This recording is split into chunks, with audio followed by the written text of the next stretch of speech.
ಎಲ್ರಿಗೂ ನಮಸ್ಕಾರ. ನನ್ನ ಹೆಸರು ಅರವಿಂದ್ ರತನ್. ನೋಡಿ, ಮನೆ ಕಟ್ಸ್ತಾ ಇದ್ದೀರಾ, ಕಿಚನ್ನ ಮಾತ್ರ ಅಗ್ನಿಮೂಲೆಯಲ್ಲಿ ಮಾತ್ರ ಇಡಿ, ಬೇರೆ ಎಲ್ಲೂ ಇಡಬೇಡಿ. ನೋಡಿ, ಹೇಳ್ತೀರಿ ನಾವೇ ವಾಸ್ತುವಲ್ಲಿ ಸೆಕೆಂಡ್ ಪೊಸಿಷನ್ ನಾರ್ತ್ ವೆಸ್ಟ್ ಅಂತ, ಬಟ್ ಅದಲ್ಲದೆ ಬೇರೆ ಕಡೆ ಇತ್ತು ಅಂತಂದರೆ ಏನೇನಾಗುತ್ತೆ ಅಂತ. ಸಪೋಸ್ ನಾರ್ತ್ ಈಸ್ಟಲ್ಲಿ ಏನಾದರೂ ನಿಮ್ಮ ಕಿಚನ್ ಇತ್ತು ಅಂತಂದರೆ ಮೆಂಟಲ್ ಟೆನ್ಷನ್ಸ್ ಜಾಸ್ತಿ ಇರುತ್ತೆ.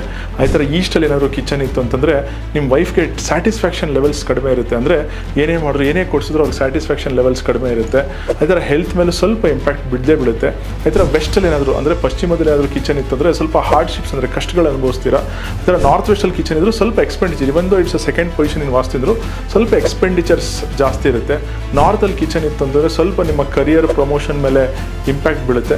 ಆಮೇಲೆ ಸೌತಲ್ಲಿ ಏನಾದರೂ ಕಿಚನ್ ಇದ್ದರೆ ಸ್ವಲ್ಪ ಡಯಾಬಿಟೀಸ್ ರಿಲೇಟೆಡ್ ಪ್ರಾಬ್ಲಮ್ಸ್ ಬರುತ್ತೆ. ಸೊ ಇದೆಲ್ಲ ನೋಡ್ಕೊಳ್ಳಿ. ಆದಷ್ಟು ನೀವು ಹೊಸ ಮನೆ ಕಟ್ತಿರ್ತೀರ ಅಂತಂದರೆ ದಯವಿಟ್ಟು ಸೌತ್ ಈಸ್ಟಲ್ಲೇ ಅಡುಗೆ ಮನೆ ಮಾಡೋಕ್ಕೆ ಟ್ರೈ ಮಾಡಿ. ಈ ಟಿಪ್ನ ಫಾಲೋ ಮಾಡ್ಕೊಳ್ಳಿ. All the very best. Thank you.